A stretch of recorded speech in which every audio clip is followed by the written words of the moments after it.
guys, Jill here, and I finally got a chance today to play with my Distress Oxide Ink Pads, and I am so excited by the results I got, and I wanted to show you the process of how I came about with these results.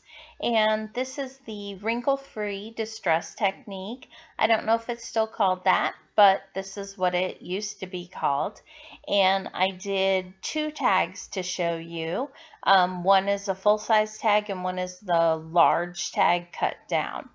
So first, here are two that I had already done just to make sure I could do it before I turned on the camera. So I'm working with Worn Lipstick, Fired Brick, and Wilted Violet. So I'm working on a Ranger craft mat over top of actually just a placemat. So that's that tacky pattern you're seeing under there, but it gives a nice cushion. So I'm rubbing my ink pads onto my craft mat, and this is what Tim recommended to get some color out of them. He doesn't recommend mixing them together. Then I spray it with my Distress sprayer. And please keep in mind that all the supplies will be listed below this video.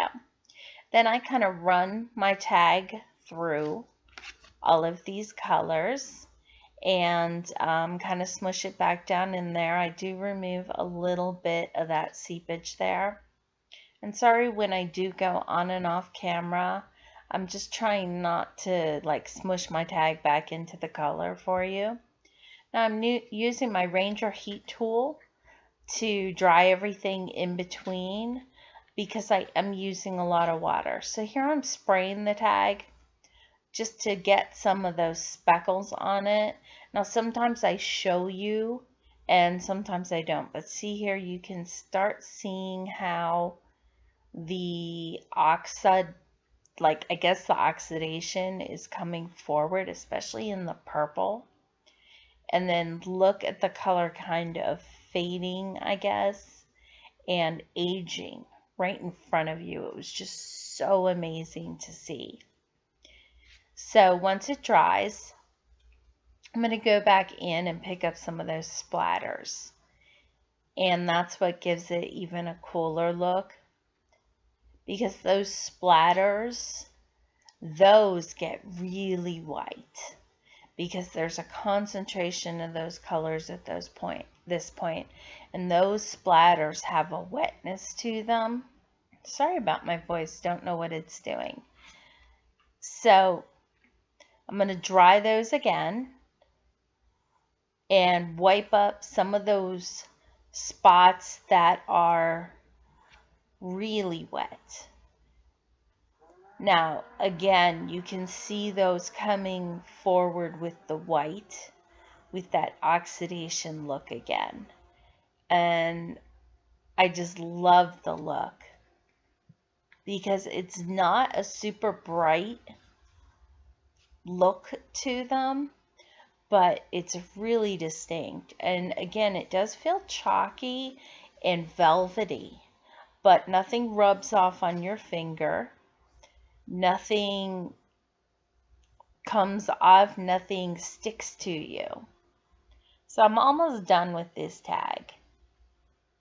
And then once I'm done, I'm just going to go straight into the next tag, which is actually, like I said, it's large. It's 4.25 by 4.25 by 5.5. It's a really big tag from Ranger. And this one, I'm going to use Broken China, Cracked Pistachio, and Wilted Violet. And I do speed this one up to 2 times. So I want to talk to you about the ink pads a little bit. So they do have a felt pad to them, just like the regular Distress pads. And like I said, you want to smush them onto your slick surface to get the ink out of them. And Tim recommends that you don't cross-contaminate them by just smushing the pad onto the other colors like you do with Distress. But if you do, you can just go ahead and wipe it off like you would with another pad. Sorry about the dog. Sherlock, you're fine. So look at the purple on this one. Look at that oxidation. How cool is that? I left this one pretty light. So you can pick how light you want something. I went light with this because I'm going to make a card with this one. And I'm going to use my otter stamps. And so you're going to see this one in another video. But you can go pretty light with these by using a little bit more water, or you can make them a little bit brighter by using less water. And you can do that same lifting technique that you can do with Distress, and you can blend these with the regular Distress pads, which I'll do in another video. But I just wanted to do the basic technique that Tim had been showing, because I am going to do a lot more videos to show you because I'm so excited about these ink pads. But I just wanted to show you the basic technique today and walk you through that first tag. So again, this one I did the exact same way as the first one. So I am going to show you some more tags here because the dogs are about to go crazy. But if you like this video, I'd really appreciate a thumbs up. As always, if you have any questions, please don't hesitate to ask. And